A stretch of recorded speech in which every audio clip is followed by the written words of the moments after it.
Bro has every woman in school and even aliens after his golden balls. Because when they unzip the kaiju suit, there is a girl inside. Not just any girl though, an alien. And the moment she lays eyes on Okarun, she kisses him. Everyone is stunned. Momo hits maximum rage mode and physically eats her ass off of him. Okarun tries to play the mediator here, but when he slips up and says that the alien girl is kinda cute though, Momo just walks off wanting absolutely nothing to do with anything. And so yes, he fumbled hard again, but he did add yet another girl to his harem. Now this is Vamola, and she's not just some random alien. She came to Earth with one goal: marry the person strong enough to beat her, and that person is Okarun. So later at dinner, Vimola joins the squad like it's all just totally normal. Okarun's trying to help her eat, Momo's side-eyeing her like she's ready to throw hands. Ira hates her because they've already thrown hands. However, Okarun is taking a real interest in Vimola. After all, she is an alien and bro loves aliens. Thus, Momo sits right next to him just to death stare Vamola. He tries to save the situation, but my guy is literally drooling here. That's right, Okarun is no longer the shy loser that he was before, and his glow-up's not even finished yet. Can you believe that? However, it did nearly all come to a traumatic end. Nonetheless, at school, Okarun continues to juggle more attention than ever. What's more is that Vimola's put into Okarun's class with him being tasked to look after her, but only if that was all. Because with the class pres trying to protect him from people like Momo and Ira, she doesn't allow them into the class, because deep down, she wants him too. Unfortunately, she's too late, because Vimola's already publicly declaring Okarun her boyfriend. He tries to correct her, but the damage is already done. Even the class reps side-eyeing him now. But the real problem here is that Momo is pissed again. She's been trying to get his attention after the class pres cock-blocked her, but Okarun was having way too much fun playing boyfriend and girlfriend with Vamola to even notice. Thus, she drags Okarun outside and pins him against the wall whilst Ira and Vamola hold her back. Still, there are bigger stuff to worry about. He walks Vamola home like usual. She clings to him again and again and again,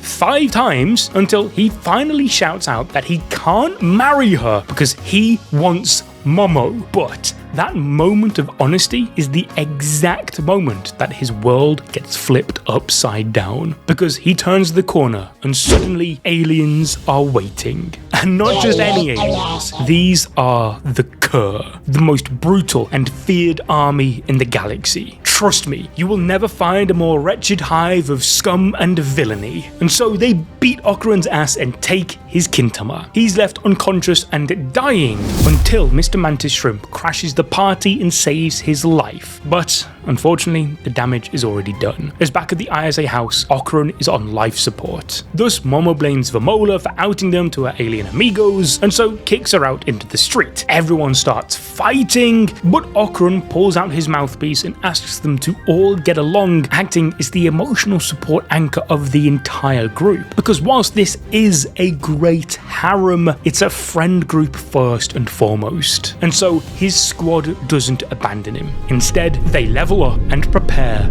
for war. However, it's during this time that Okarun begins to astral project himself, and what he sees is, well, it ain't looking good, Chief. You see, Momo had been haunted by Reiko Kashiba, the world's strongest yokai, and could hear constant banging on the walls. However, Gigi came in clutch, helping her sleep by using his chi to suppress her hearing, as it would also be a form of training for him. However, to Okarun, this looked like a rather intimate misunderstanding. Even when he learns that the entire world is at stake, he can't stop thinking about the two of them sleeping together. Nonetheless, the others set off to fight, but not before one last visit to Okarun. Thus, Ira, battered and exhausted, pushes forward harder than ever. Gigi, still haunted by the trauma of the evil eye, chooses to stand and fight. Even Vamola doesn't hesitate to throw herself in harm's way to protect her hubby's planet. And so these aren't just teammates, these aren't just lovers, they're Okarun's people. And even without him there, they embody the very best parts of him, because he is him. And so he wakes up, sees a plate of curry and a little note beside it from Momo that says "love ya," and locks the fuck in. When he finally arrives in the battlefield, it is chaos. Vimola is left on death's door, and Momo is also left hopeless. But that's when Okarun proved why everybody wants him. When it looked like Momo was dead, bro leveled up and saved her. But with his Kintama finally back where it belongs, Okarun returns to school. There he reunites with Momo and Kinta, only to find that Vamola has been learning Japanese through, well, less than ideal sources. She now speaks like a cross between Okarun and Turbo Granny, leaving him scrambling to apologize for becoming her accidental role model. But you see, despite being a supposed fiance, Okarun's becoming more like a big brother to her. So he finally does get both of his balls back, but in turn loses Turbo Granny's power. In spite of this, all of the insane feats he's achieved with her has put Okarun in the best shape ever. He's ripped, athletic, and quite literally the school's aura farmer, even in sports. But for Momo, she now quite literally has to grow up. She must accept Okarun's feelings and, like Reiko Kashima said, be true to her own and confess. That's why she tells Okarun to wait until she's back to her normal size for them to finally confess their love. Now, if you enjoyed this video, it'd mean the world to me if you could leave a like, subscribe, and ding that notification bell. And whilst you're here, check this video out on your screen right now.